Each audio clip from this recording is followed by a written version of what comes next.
the dress that Clara wears in this. Oh, yeah. When she's like out as like I want to call it like a knight, but she's not. She's Oh, you like mean a like soldier. the Nutcracker soldier kind of like dress? It was so cool. I love it. I want to make one now. I'm like, even if I don't make it like to be specifically like a cosplay or something, like the skirt would be like the perfect Christmas dress. I literally wrote, let me see if I can find it. And she had pockets in every dress. Can we talk about that? Yeah, that's a big deal, man. Oh, where did oh, here it is. I literally wrote, I mean, I like the era. The costumes are nice, and I'm sure Alyssa will have something to say about this. Yeah. Welcome. You are entering into a strange dimension. A dimension where narratives from across space and time come together. Narratives that could have, might have, or should have been all exist here in one space. This is CineCasters Ultimate Timeline. Welcome back to CineCasters. This is the show where we watch movies and then pitch them back to one another. I am Janglez the Strange, and today I'm joined by Alyssa. Hello. And today we are looking at not a bad movie, actually. Didn't hate this one. Oh. Okay, all right. I did not like it. Very excited. Very excited to hear what you have to say about it. I didn't hate this, but of course we're talking about The Nutcracker and the Four Realms from 2018. And is it really that new? Pardon? Yeah, it's 2018. I'm pretty sure. Huh. It might be last year, 2019 or 2017, but it's around there. I'm pretty sure it's 2018. I mean, I got to look it up, but while I'm looking it up, so let's start hearing some of your, I guess, based on your reaction, let's start hearing some of your mostly bads, but good and bads. Okay, well, a lot of the stuff that I liked was more like aesthetic, like we were talking about before. I really liked their outfits. Yeah, I knew you were going to say that. And I mean, I didn't like the purple dress that Clara was in at the start. I didn't think it was bad. It wasn't awful, but it wasn't great. But then like the Nutcracker kind of outfit that she was wearing when she was out doing her stuff, and it was really cool. There was a lot of like continuity problems though, especially with her hair, I noticed. Yeah, me too. So at one point she was running through the forest and, you know, her hair was an absolute disaster. But then on her way back to the castle, like immediately, it's nice and in a bun again. But then they're, you know, locked up and they're in the castle and she takes her hat off and there's so much like frizz going around. And then all of a sudden in the next scene, her hair is nice and smoothed down and perfect again. And I'm like, that, you know, just keep it frizzy. Yeah, like if you're going to run through the forest and do stuff like that, your hair is going to be frizzy. I wonder how much of this movie, like just based on what you're talking about, I think the reason for that is because this movie was going for like a very like high fantasy aesthetic. Yes. Like, and I thought that worked. Like, I thought it was very pleasing to watch. Like, even when they were in the real world, quote unquote real world, like at the beginning, I was already like, oh, this movie looks gorgeous. Yeah. Like there were times it's a lot more like steampunk when they're in the real world. Well, not just that aesthetic, but also like I just meant like I sometimes couldn't tell like if this movie was supposed to be in 3D because it like looked like it was popping off the screen at times, and I was like, it's a little weird. Like I was like, whoa, like it looks gorgeous, but I'm also like, whoa, that's weird. Like it almost feels like characters are animated sometimes. Mm-hmm. Or have like a CGI like After Effects like on top of them to make certain things pop, and I liked it. I thought there was some really really gorgeous moments throughout this whole movie. The costumes were way over the top, like super, and that was great. Like everything from when they're in the real world, we get like, you know, that Victorian era, kind of steampunk thing you were saying about, which I'm a sucker for, and I think you're a sucker for as well. But like so it was nice to see like attention to detail. Obviously it wasn't like an actual historical era, like they were going for this sort of like you know, Victorian era feeling, but there was, you know, things that were anachronistic about it, and or anachronistic, I guess, if you want to whatever way you want to pronounce it. There were things that were like off about it, but it worked. I was like, okay, but this is clearly supposed to have the feeling without being the actual thing. Yeah. And so those costumes felt like really their own kind of thing, and they were wonderful. And then in the fantasy world, I don't know, Toyland or whatever it's called. Yeah, those were great too. Those were great loved. But in a different way. It was like Victorian era versus like a almost Baroque era. Yeah. With like the crazy hair and everything. Yeah. It was awesome. It was great. It was great. Like everyone had great. You could tell there was a lot of love put into the costumes and look of this movie. Which was great. But in terms of aesthetics, like the actual aesthetics of the film, sometimes I was like, it feels inconsistent. Yeah. Like in some points, yeah. Yeah, like I don't know. The movie's like super bright and like happy and joy filled in some places, but then it's like weirdly dark, but not dark like lighting dark, like it's trying to be like scary dark. So like when Clara goes to Mother Ginger and she's inside like the robotic giant skirt thing, like the circus tent, and all of a sudden the clowns showed up. I was like, oh, this went from like, oh, we're going to the dark forest in the fairy tale to like creepy clowns, kill it with fire, creepy clowns. Like, I don't really have a thing against clowns.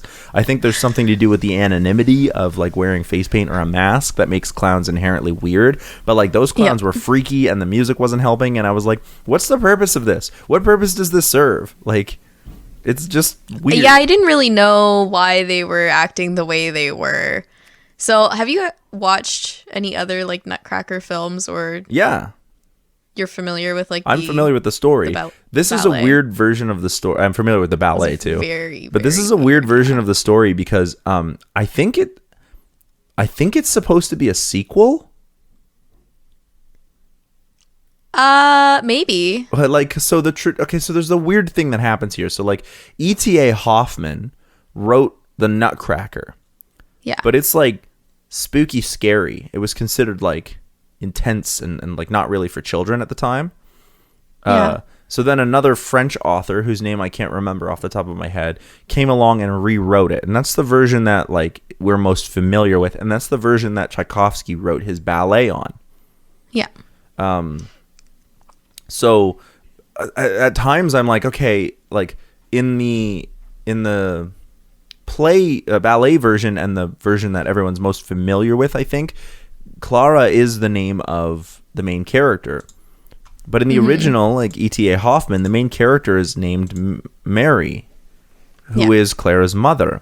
And the events that go through that I think are happening in the play or in the movie that we're watching make it feel like we're watching a sequel to the Nutcracker. Like all the stuff we're familiar with in the original Nutcracker has already happened, and we're watching a sequel to that. The problem is the movie doesn't make that clear. I think it like doubles back on itself. It's like, oh, we're doing the Nutcracker, but we're doing it with her daughter, like our main character's daughter. Okay, that makes a lot more sense now that you say that, because when they're like going through and they're doing the ballet and Sugar Plum is like, oh, this is the story of, you know, how your mother discovered our land or exactly whatever. And like it's an actual ballet, and I was like, oh, well, I like that they bring the ballet back into it because ballet is like a big part of it, obviously. Well, in the original story, it's not a ballet at all, but but we familiar societally are familiar with Tchaikovsky's music and the ballet as it's shown. Yeah. So I was like, okay, well that makes a lot more sense now that you say that, because I was like, why did we shoehorn this ballet in? Yeah, why are we showing this ballet? Might wanna, like, yeah, because if you don't know it's a sequel, bring it in because it's classic. If you don't know it's a sequel, then you're like watching a ballet of the things that are happening. Yeah, it was very strange. Yeah. So, okay, I'm glad you said that because that made me a lot, like, I was like, is this necessary? Yeah, okay, so I'm going to come back to that ballet part in a minute. But, yeah, so I think that's why, like, this movie is kind of weird, because it's like, okay, things are changed around in a way that is not like the original, but also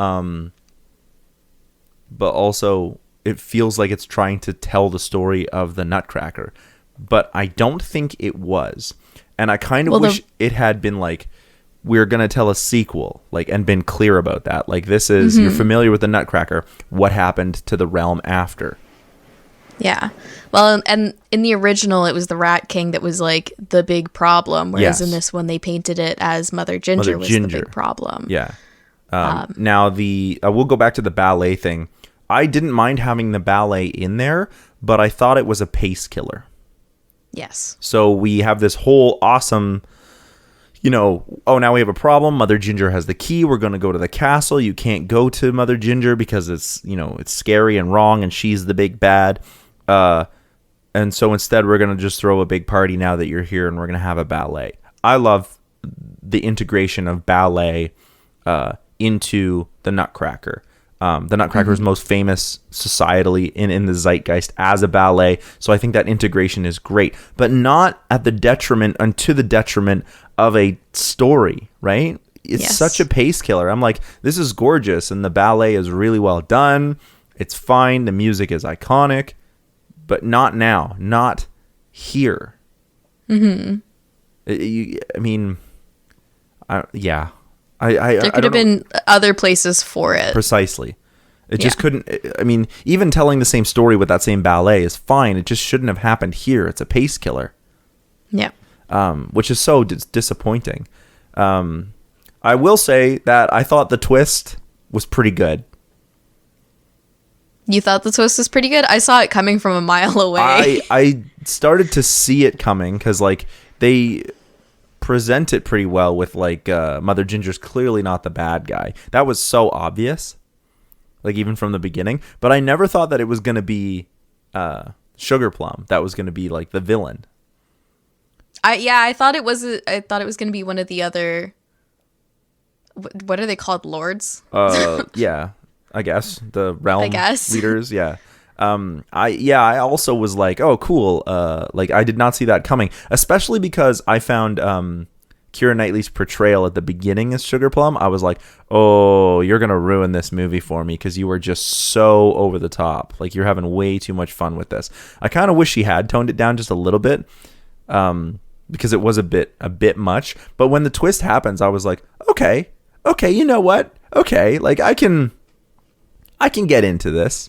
Yeah, so, like, I was like, I didn't really see that one coming, and Keira Knightley is clearly having fun as a villain. Yeah. So I was like, this is, the stakes aren't high, really. It's, what's going to happen in the end, but it feels fun. You're like, everyone's having a lot of fun doing this. Also, can we just take a moment to talk about the casting? Okay. Like, this is another movie where I'm like super high budget, like trying to do like a Christmas thing for Disney, and everybody is in this fucking movie. Yeah. Right? Like Keira Knightley, Matthew McFadden, Morgan Freeman, Mackenzie Foy. Did I say Helen Mirren? No, you didn't, but yeah, yes. Helen Mirren is in this. Like, and then you give like your newer and your main character and your younger kids are like a newer generation. So Mackenzie Foy is not as well known, and then the Nutcracker, whose name I'm not super familiar with, they weren't well known, but there's like massive cast and like huge budget was given to this film. It's just it's a shame that the plot wasn't better. Mm-hmm.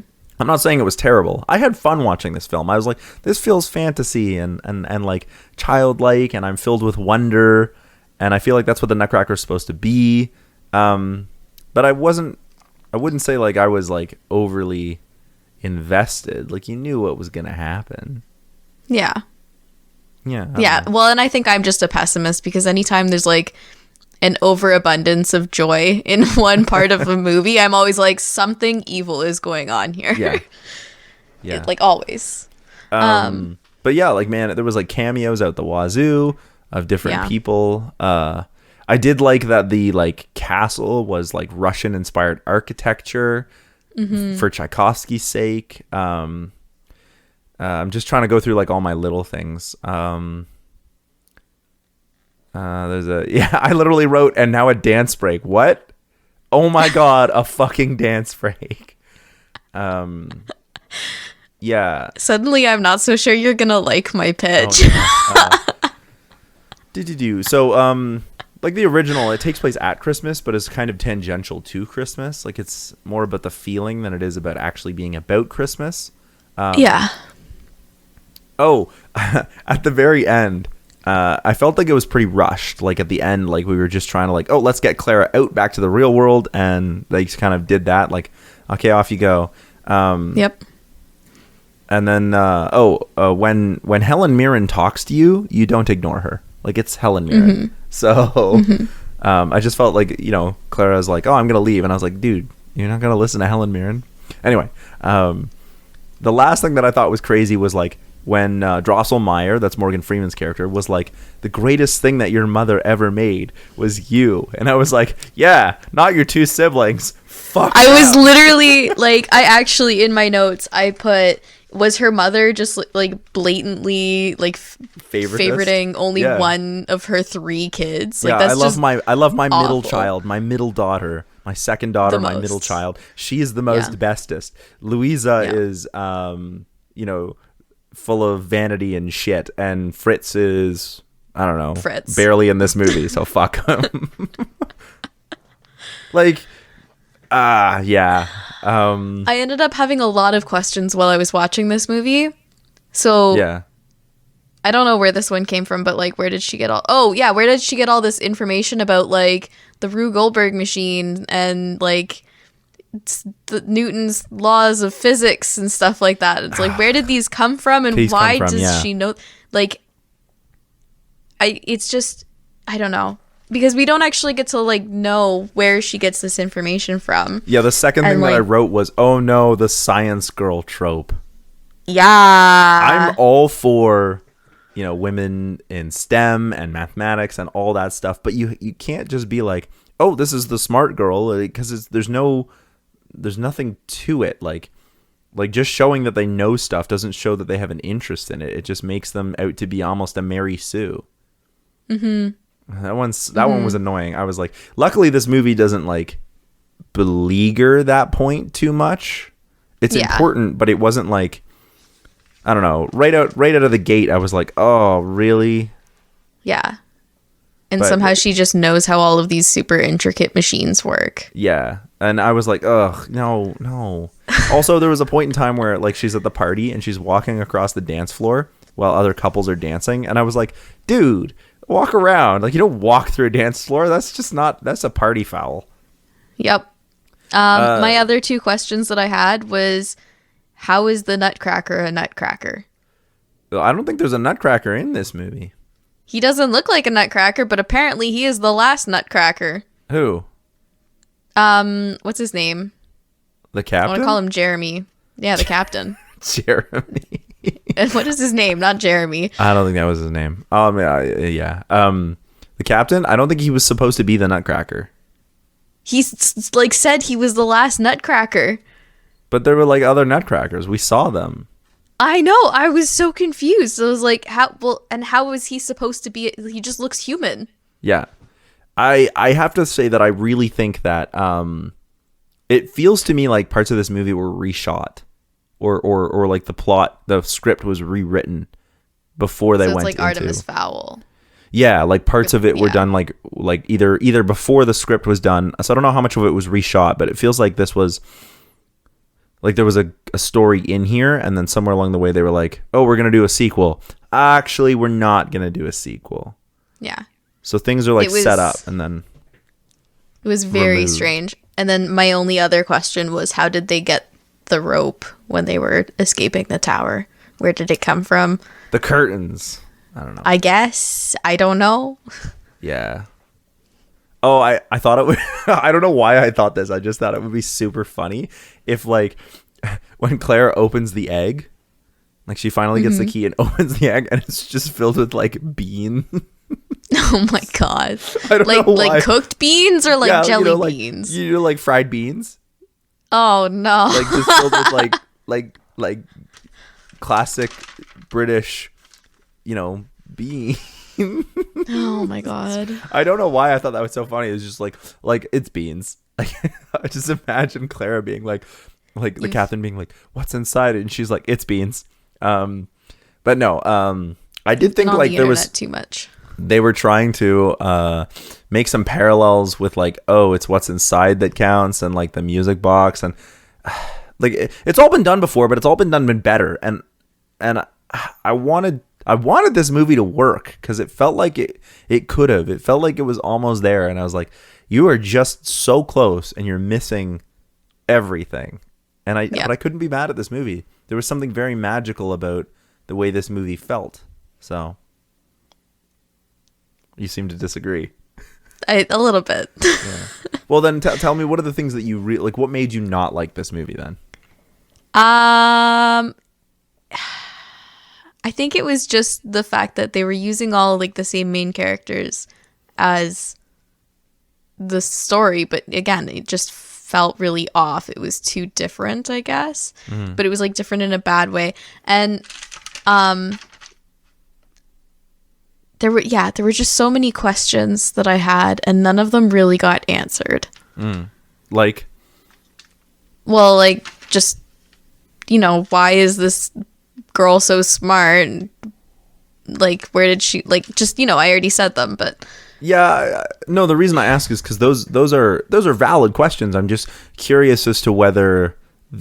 like if you have like big gaping holes, or was it just like the buildup of very small details that finally made you be like, okay, like I can't be invested if there's no like consistent logical working. Like that's what it was just a lot of details that were just missing to me, that I was just like, it just kept taking me out of the movie every time something came up, and I was like, wait, what?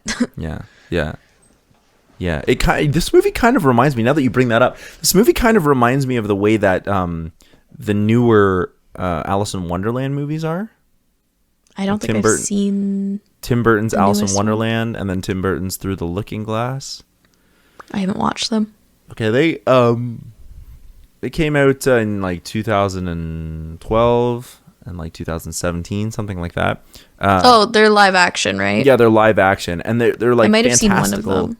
They're fantastical feeling, and they like are really fun. In a very Tim Burton way, but they have that same kind of fantasy feeling. But you're also like, okay, but why do we need this movie?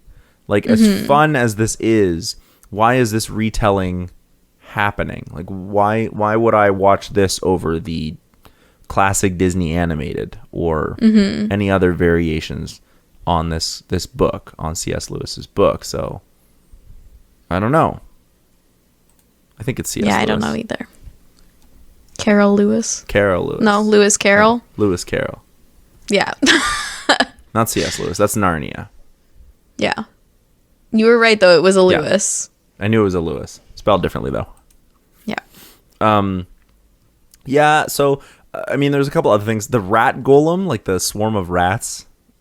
I thought that was cool. That was a really cool effect. I thought like the rats like that were effect. But my only problem with it is like a swarm of rats only has a challenge rating of like 1/2. And there's 2 of them, so like they should be able to take that. He's clearly like a fighter of some kind. I don't know, just a little bit of D&D humor. Oh my god. But yeah, the rat golem thing, that was cool. I think there was a couple Swan Lake references in there, which I thought was nice. And there were a few, yeah. Oh, and Mackenzie Foy is an American actress, and I thought her English accent was very, very well done. Yes, it was. Like, I had to look it up. I was like, yo. And then I looked it up and was like, yo, she's American. This accent is killer. And she sounds like she's... And Matthew McFadden is a very famous British actor who actually played across Keira Knightley in the 2005 version of Pride and Prejudice. And then they're both in this movie. And they both have, like, British accents. And Matthew McFadden is known for his... like work in period drama and British accents and stuff like that. And I thought Mackenzie was like, I was like, dude, I would never have known if I hadn't looked it up. Yeah. Well done. Really well done. Yeah. Any other things? Give me something good about this movie that you liked. That isn't the costumes. The animation of the rat. Yeah, okay. That's it. The animation. It was cute. Oh, you mean little Mouserix? Yeah. Is that what his name was? I think so. Hard to tell. This movie kind of like blazed by in a bit of a fever dream. They sort of just dart from place to place. And I think the visuals are supposed to like keep you occupied, and they do, but they don't detract from the lunacy, I guess, of this movie. Yes. Or of the story. It is visually gorgeous. Yeah. It was, yeah. Okay. But yeah, no, I thought the animation of the mouse was very cute, was very and cute. how we got to see his personality come out all throughout the movie. It wasn't just at the end. Yeah. Well, let's do some pitches. Do you want to start, or would you like me to start? I'm not going to lie to you. I think I have a really good pitch. I think I have a pretty good one too. Okay. This time, why don't I go first? Okay. And then- Well, I was thinking maybe I could go first because I might need your help with the ending. Oh, sure. Go for it. Okay. Are you ready? I am ready. Brace yourself. I'm braced. Is it all ballet? Ballet noir. I already love it. I don't know what that is, but I'm imagining Okay. like a detective, like a noir detective with like a voiceover, but it's all like what you're watching is ballet, but Yep. you're hearing the voiceover. So it'd be like all black and white, and it'd be like, I saw the ballet dancer. I knew she was trouble. Legs up to here and hair down to there. But she danced into my office and I was a goner. And you can hear him like smoking over the voiceover, but it's all in my black God. and white as the ballet is happening. So not quite like that much of a noir, but like I'm thinking maybe a little bit more noir than Jessica Jones, Yeah. right? Yeah. Because you said that one's got a lot of noir aesthetic in it. Yeah, Jessica Something Jones like is that. very noir. Yeah, but it's like a musical, but no singing. Like they're just dancing, where in a musical there would be dancing and singing, but it's just dancing. Okay. All right.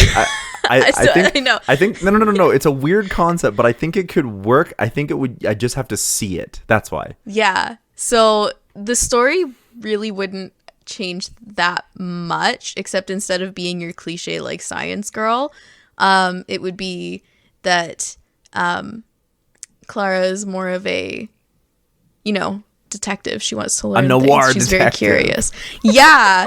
And so she does a lot more sneaking around instead of just running headfirst into everything like rashly. That annoyed me quite a bit. Okay. It's like, just slow down and think things through. Oh my God.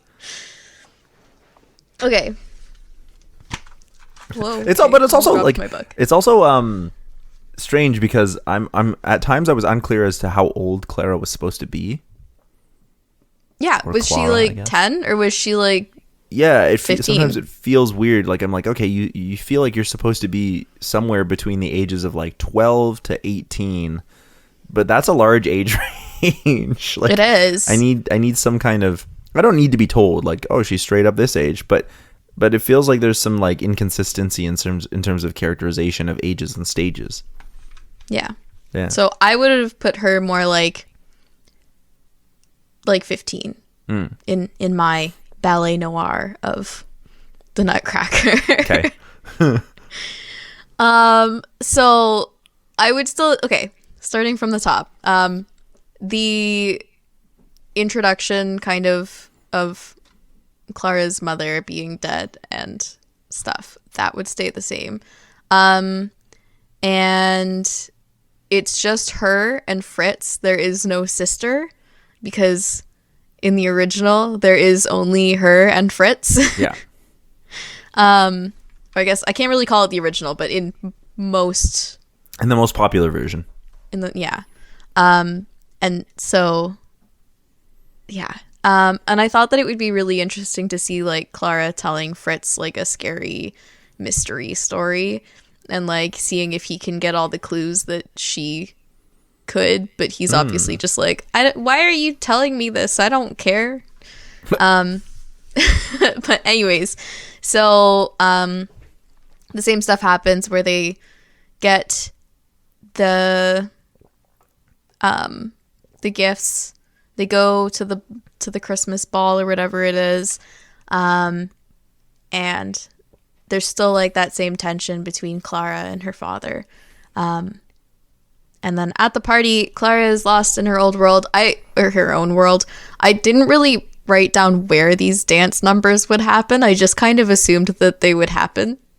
And I just, it's a ballet noir. They happen. I don't know where. I couldn't figure it out yet. Okay, but also, in all of her movements, she's like, it would be really cool if we had like a ballerina to play as her.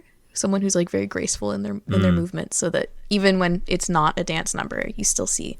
Yeah, you can see even in the movie that we got that the way that Clara holds her hands when she's walking often is very like with the indication that she's I think there was a purposeful direction probably given to her or chosen by her to like imply that kind of ballerina-esque movement and grace. Yeah, so having like that kind of all consistent throughout the movie, but a lot more like intentionally. But again, like everything would be shot in that film noir, like from around corners and just like kind of giving it a little bit more edge. I think I didn't actually realize that the like original book was super dark. Yeah, so it's supposed to be like that like your grim fairy tale kind of dark.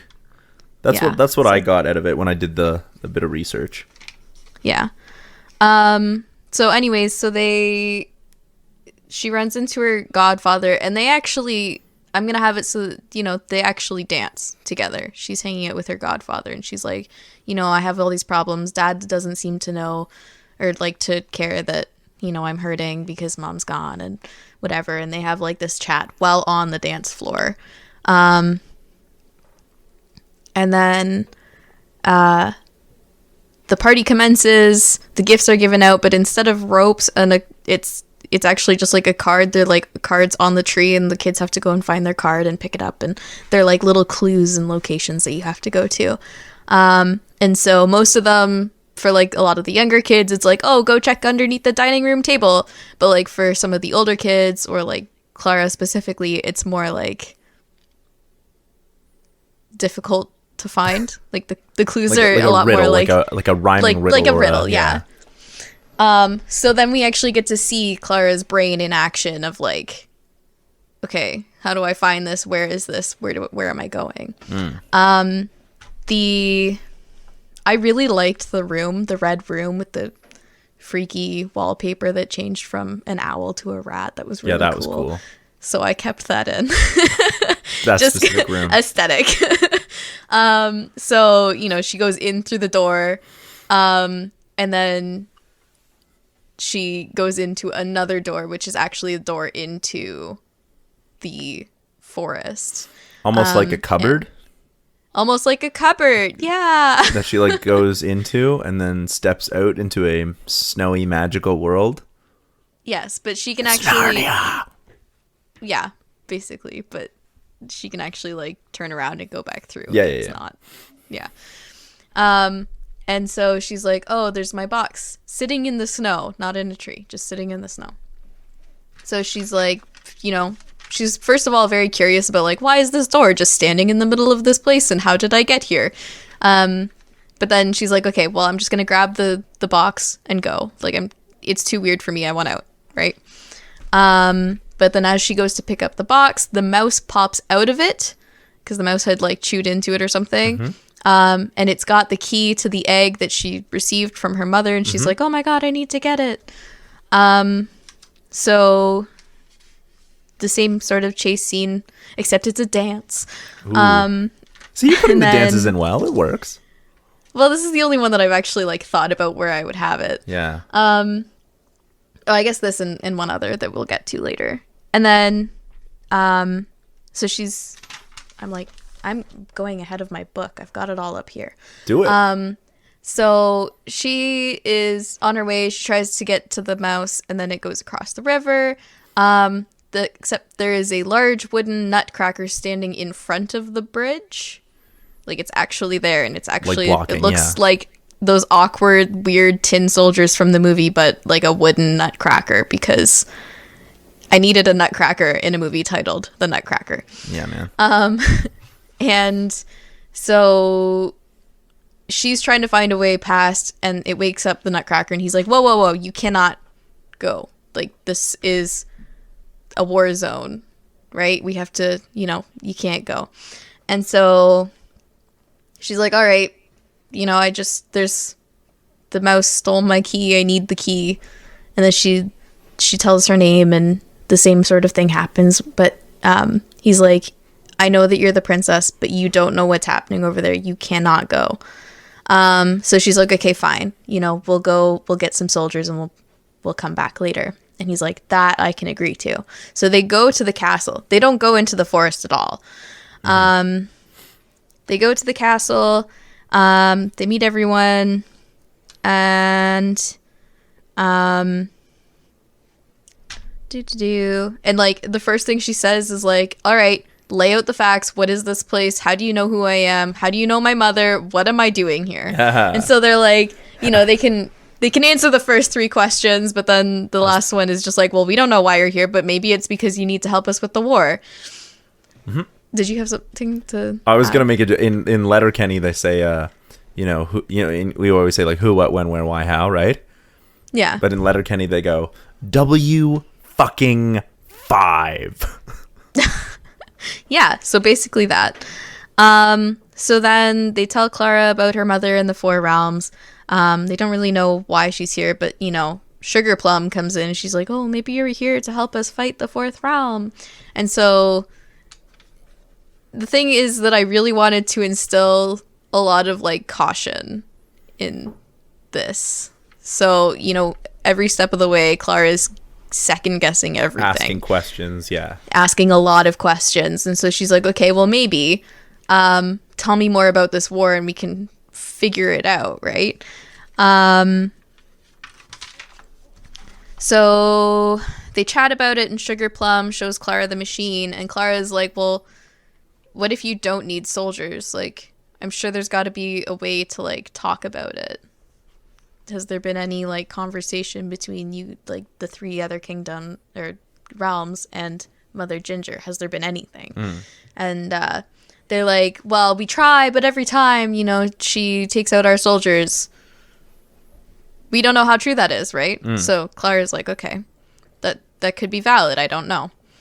And then she's like, well, I need a key that matches the keyhole here. Like, it's Mother Ginger has it. So they're like, all right, we're going to send you out. You're going to get the key back. And then, we can launch a full front, like, attack or something. Or like, actually be ready to defend just in case she decides to attack. I think that was what the original one was, right? They were saying, oh, yeah, we're going to defend. But then it isn't. So they decide to do a more, like, covert operation to get the key back. You mean covert? They're like covert, whatever. Covert. I'm a better writer than I am a speaker. And so it's a small group of soldiers and there's no horses. They're just sneaking in. They're going to see if they can find the key and then sneak out again. But it goes about the same way. And instead of trying to fight her way out of the hole that the mice drag her into, Clara's like, all right, take me to your leader. So Mother Ginger's goons at the bottom of the tent originally seem very intimidating, and I know that you had that feeling where they were like, oh god, I was like, ew, why are you being weird and freaky and gross? Yeah. But when she realizes that they're actually not trying to freak her out, they're trying to, like, get her to laugh, she's like, oh, okay, this isn't so bad. Like, it's actually, they're just trying to be funny, but because she was on edge, she's like, oh, this is super scary, but then it's actually not. So then they send her up, and her and Mother Ginger actually have a conversation. She's like obviously not second guessing, but she wants all the information. She wants all the information before she agrees to something. And Mother Ginger is just like, I took the key because I didn't want it to fall into the hands of the other 3. Because, and, Clara's like, well, it could just be that you didn't want them to have the ability to defend themselves. I don't know. But Mother Ginger's like, I'll give you the key back, but you have to promise me that it won't go to their hands. And then Mother Ginger tells her that Clara's mother originally oversaw the machine. She had a say in everything that happened with that machine. And so Mother Ginger is like, now that you're here, it's your turn to take that job. You have to oversee it. You have to, like, this is your responsibility. And she's like, okay, I think I can manage that.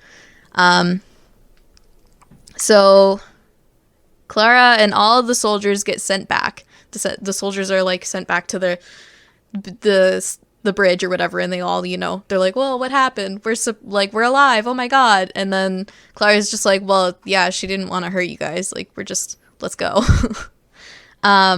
So there's obviously something going on with the three at the back back at the main castle. And she's like, okay, I need to sort this out. I need to do some thinking. I have the key. She opens the egg and the same thing happens. And she's like, okay, well, that sucks. Where am I? So, yeah, they're like, Clara's amazing. She saved us from certain death. Soldiers are like that. They're like super over the top. They don't let her actually get a word in. So Clara and the Nutcracker go to visit the lords or the other rulers or whatever they're called. And the Nutcracker didn't actually go on this trek. He just waited at the bridge because that's his post, right? Yeah.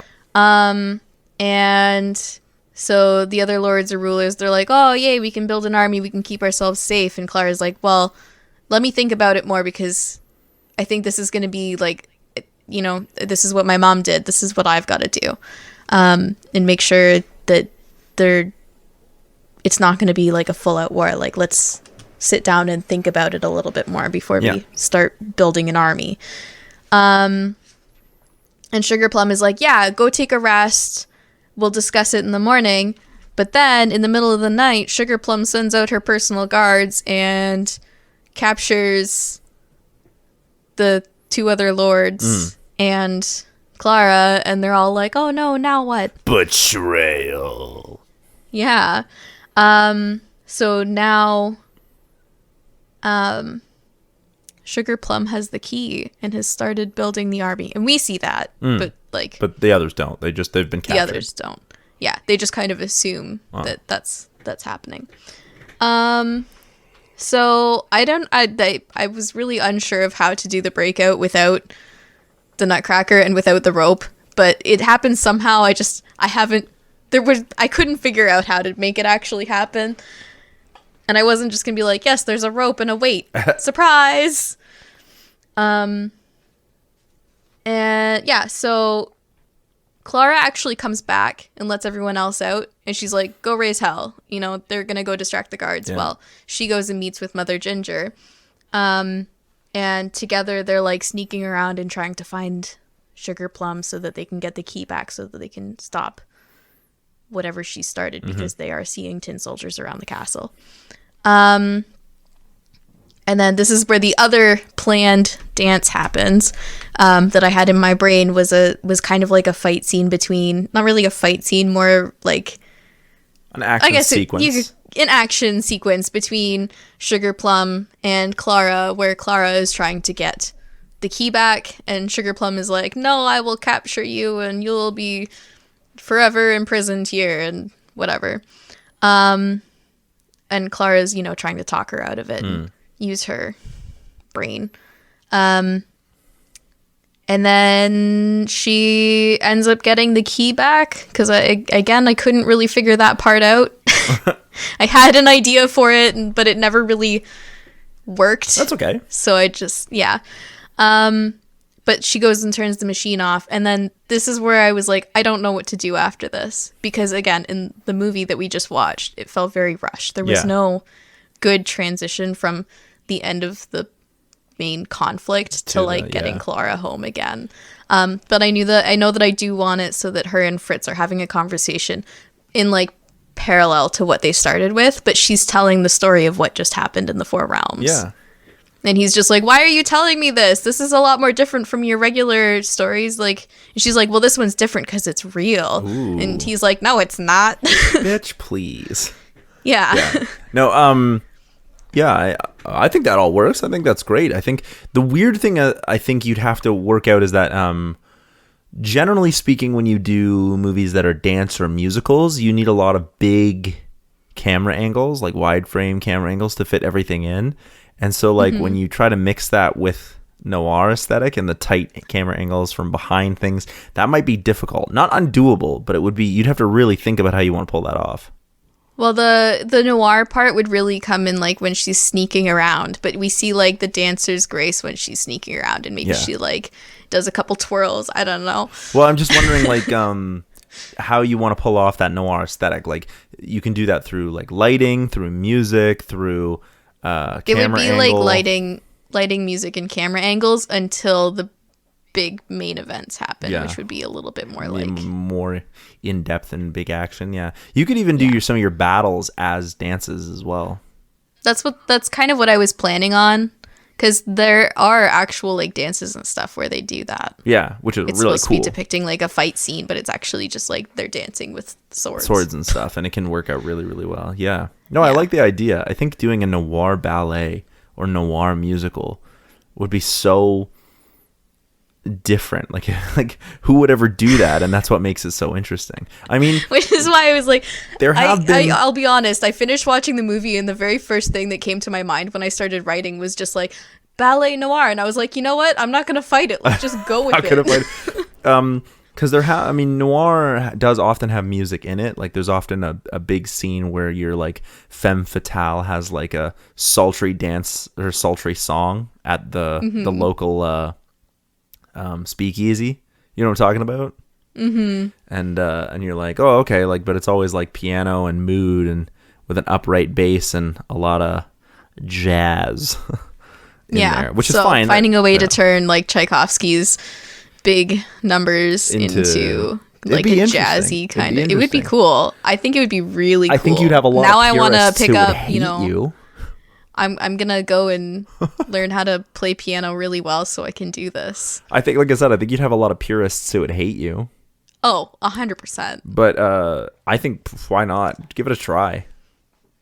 It can't be worse than this movie. And this movie wasn't even bad. It was pretty bad. Okay, well, in my opinion. I'm going to get into mine, okay? All right. So I tried to tap into that fantasy feeling that I had that brought me joy while watching this, and tried to apply it to the movie. So the movie opens on Clara, who's upstairs with her brother, and they're playing make-believe, trying to catch this mouse. But we don't need the whole Rube Goldberg machine, because why? But they're just playing like make-believe, and they're trying to like capture this mouse who's like the outlaw to them or whatever. So as they get called downstairs, they like go through the attic, and we actually follow the mouse as it runs through the cracks and holes in the house. But it's like following them along. So like we go into like the walls and whatnot, and it keeps like popping back out. So we watch the children go down the stairs, but it's all from the mouse's perspective. And through all this, we can get like the new themes, because mine's a sequel. We can get all the new themes, but also like old themes that we're familiar with. So we can have a nice overture play while this whole thing goes on. And we can even maybe have the credits happening then, like as a classic kind of musical.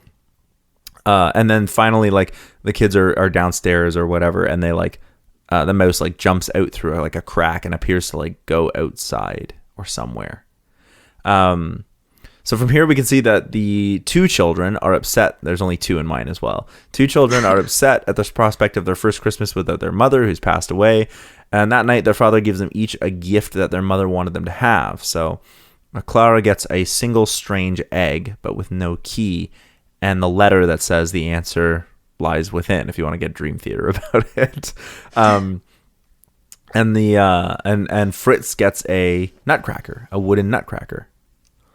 At the party, they go in Drosselmeyer's party. They're introduced to Drosselmeyer. Clara goes down to the workshop, and he says, she's like, how are you feeling about your first Christmas? It must be hard. When your mother, Mary, was a young girl, she came to me on this party just the way that you are tonight with her parents. And on that occasion, I gave her a nutcracker. And Clara's like, oh, yo, is that the same nutcracker that my mother left to Fritz? And Drosselmeyer's like, no, this nutcracker was very special. So I don't think it was that one. Mm-hmm. So Clara pulls out the egg and she says, I know that this is your work. Like, I've seen the work that you do with your toys and whatnot. And the workshop is filled with like springs and gears and whatnot, and like moving things in that way. And she's like, I know this is your work. And can you help me open it? And he says, no. Your mother made me promise when I built it that you would be the one to open it. And even if I could open it for you, I don't know what's inside it. I only know that I made it, and I can't tell you how to open it. So Clara's a little frustrated, but she looks around the shop and asks Drosselmeyer, how do you come up with such fantastic ideas for toys and machines? And he says, I use my imagination, and that fuels what I think that the things should move and act like with the gears and mechanisms. So it's all about my imagination, bringing the toys to life, and then I build them that way. And then he spends some time teaching Clara about how the things work. And she's like, oh, this is super cool. I really like this. But after some time, he's like, okay, we can continue another time, but I got to get upstairs back to my other guests.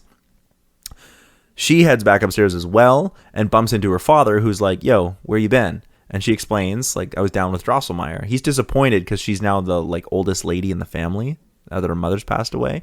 And she's like, you're getting to the age where you're expected to socialize. You need to start acting like a lady and be ready to do more ladylike things, which does not include learning about machines that Dr. Drosselmeyer makes. Like, he's a kind of a very nice gentleman, but he's a bit eccentric, and that's not what you can do.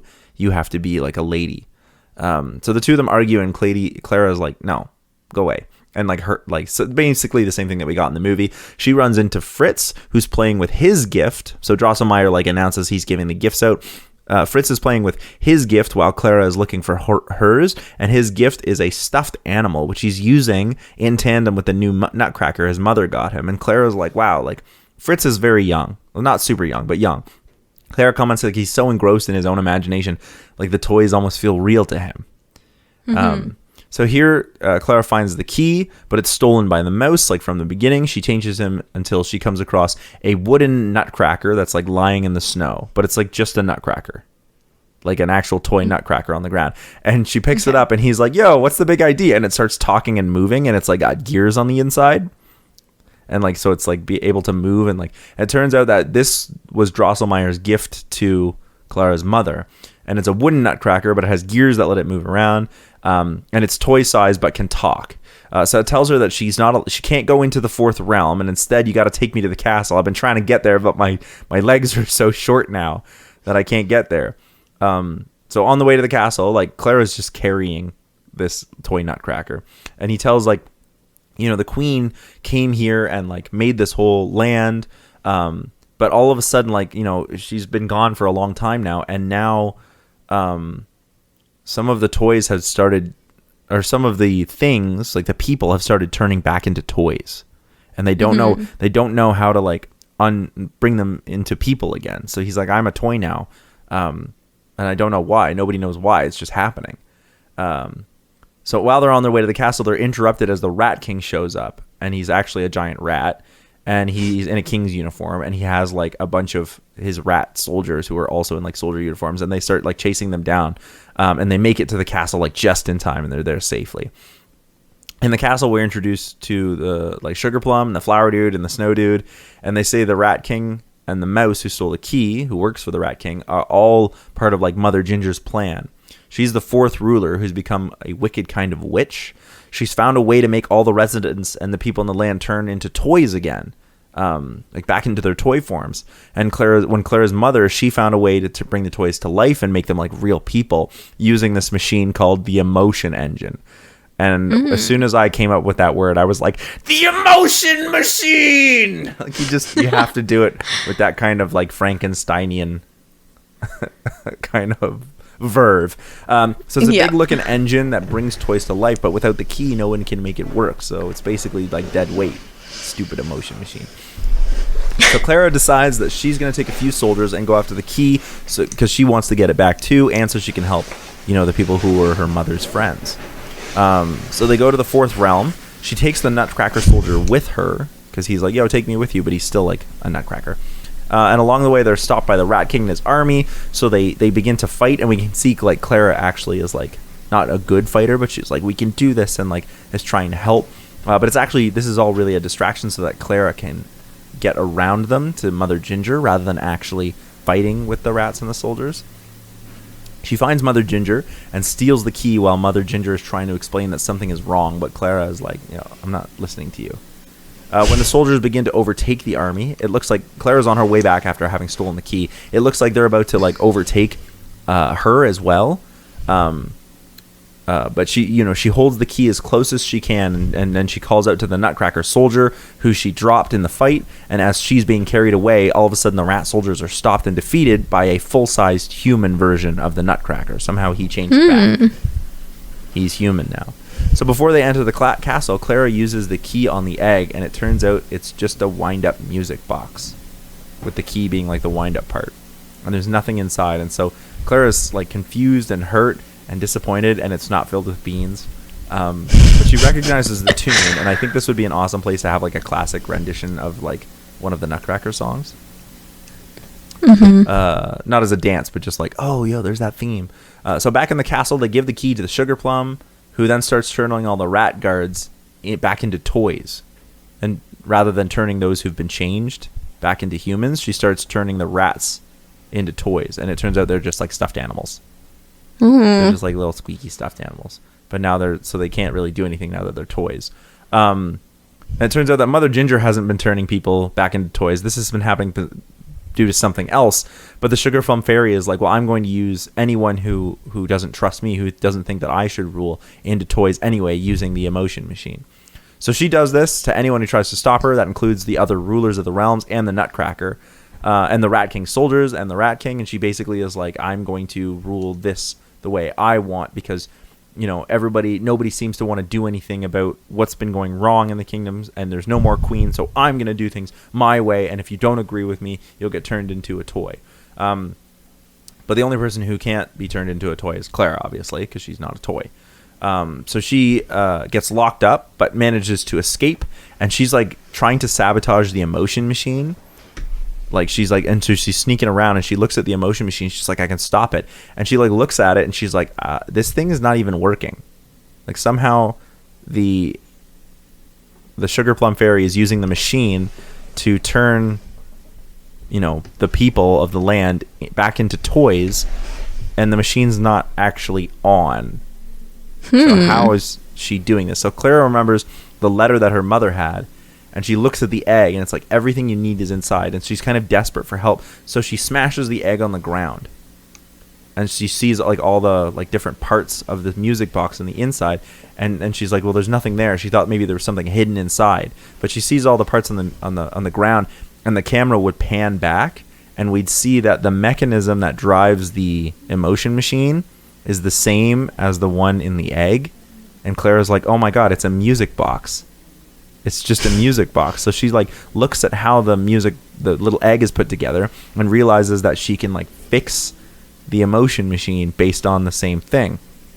And she's also like, well, this doesn't make any sense, because the Nutcracker was also made whole without the use of the machine. So the machine doesn't do that. And then she's like, oh, the answer is what's inside. It's what you believe. So Drosselmeyer said that imagination is how he makes the toys move, and Fritz uses his imagination to believe the toys are alive. And even Clara was playing make-believe at the beginning of the movie with her brother, and it's this belief in yourself and in the magic that makes the toys in the Toyland come to life, just the way that her mother had. And before, when she needed the Nutcracker, she believed in him, and he turned back into normal. And so she starts just like left and right using make-belief to turn everything back into normal, and the Rat King and his army, and they join forces to stop Sugar Plum. And the emotion machine just being a music box, so she like fixes it and makes it's just a music box. But it wasn't, this puts a stop to the Sugar Plum Fairy, because she's like, it's just a music box, and it's like, start working, and all of a sudden Sugar Plum Fairy is like, what? And the reason that the Sugar Plum Fairy was able to turn the toys back into toys was because it was her own like fear and like anxiety that the queen was dead and nobody wanted to do things her way, this uncertainty that started to feed like a negative emotion that affected the toys around her. And she like used that more and thought the emotion machine, she believed the emotion machine was able to do this for her, but it was actually her own belief. And so, we can get like I think it would be cool to get, as the emotion machine works, it's like a more orchestrated version of the song from the egg. And so we get like that'd be cool. And so Clara's like, look, you need to be, you can't go around doing this kind of thing. You need to understand that like all your answers lie within. Like you had to trust yourself rather than relying on fear. And until you learn that lesson, you have to stay as a toy. And so she turns the Sugar Plum fairy back into like the toy version of herself, the porcelain doll, I guess. So Clara then heads back home and tells her father that she's sorry for hurting him, but she doesn't want to lose her imagination. She wants to be like her mother, who always told great stories and still played, even though she was a lady. And her father's like, yeah, you're right. Like, I've been hurting over this loss, and perhaps I haven't really been spent time playing with you guys either. And then Clara goes to see Drosselmeyer, who hugs her, but she's sort of like reluctant and upset, and she like pulls out the egg, and we can see it's like broken in her hand, and he smiles and he's like, looks like there's a pretty good story behind how that happened. And she's like, can you fix it? And he's like, I won't fix it, but I'm going to teach you how to fix it on the condition you tell me all about the adventure you went on. And the two of them spend time in the workshop where Clara's telling the story and Drosselmeyer's like showing her how to fix it. Yeah. And that's the end. That's so sweet. Yeah. That's so wholesome. I thought it was pretty cool. Like sort of it's the belief, because I debated having it be like the entire thing might not have been real.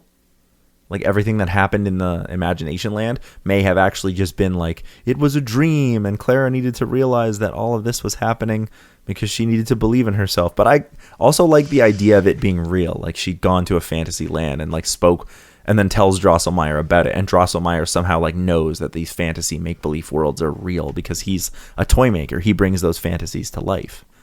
Yeah. So, yeah.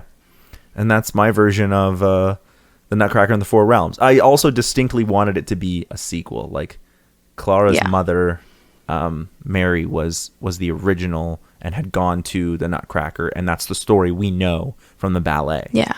Yeah. Yeah. I like that a lot. Yeah. I think we had some crazy, awesome ideas, both of us. You went very abstract and tried something very unique, but your story works, I think. So, I mean, the ending is the only thing that I just wasn't sure on. Sure. Sometimes you just have to be like, well, I mean, we're doing these as like quick pitches, right? Yeah. Quote unquote quick. Yeah. But any last minute thoughts about the Nutcracker and the Four Realms? Oh, I had one other thing that I liked a lot. Okay. That I forgot to mention, and that was that Mother Ginger actually looked like a broken toy. Yeah, she looked like a doll that had like cracks in it. Yeah, but then none of the other ones did. But I really liked like Mother Ginger's outfit and like her makeup and everything was cool. Yeah, I kind of wish they'd leaned harder into, like, in my version I would have liked it if they leaned so they look like maybe not like CGI, but like their costumes and makeup make them look like full-grown people versions of the toys. I mean, you could CGI the rats and whatnot because that'll work better, but I wanted them to look like, stuffed animal rats. Yeah. Yeah. It was just, it was okay. It was a good movie. It had some really nice aesthetic things going on for it, but I liked it. I actually thought it was gorgeously visual. I don't know if I'd recommend it highly, but I wouldn't, like, it's not a movie where I'd be like, I would never watch this again. It's I probably would never watch this again. Yeah, like if somebody was like, oh, have you seen it? I'd be like, yeah, it's not really worth your time, but it's not terrible. Like, it didn't make me angry. It didn't actively make me angry. There was a certain joy and magic to it that I could recommend. Well, it didn't really make me angry either, but it was very hard to keep up with. So I do wish that a little bit of the budget had been allocated maybe for a better story rather than focusing on like visuals, because the visuals were spectacular. The costumes, makeup, everything was spectacular. CGI, but because the story really lacks, it makes those things seem shallow. Yeah. Because you're like, well, all your time and money went into making things look good without a great story to tell. It makes those things feel shallow. Or vain, maybe. Yeah, there's not really much depth to it. Yeah. Well, where can people find you? You can find me on Twitch. I stream and stuff. Twitch.tv/Alyssa Lou, ALYSSA LOOO. at twitch.tv. You can also find both Alyssa and I at Robot Philosopher. Anywhere you listen to dope music, you can find our band, which we're both in. You can also find more awesome episodes of CineCasters every Tuesday on this channel. You can also see our awesome video essay series called This Is the Thing, as well as crazy bonus casts about who knows what that we talk about beforehand. We've got one coming up about mental health and the lockdown. We've got another one coming up about what it's like to work in the film industry. That's a sequel to one we did a while back. And that's all happening right here on CineCasters Ultimate Timeline. Well, take it easy. Bye.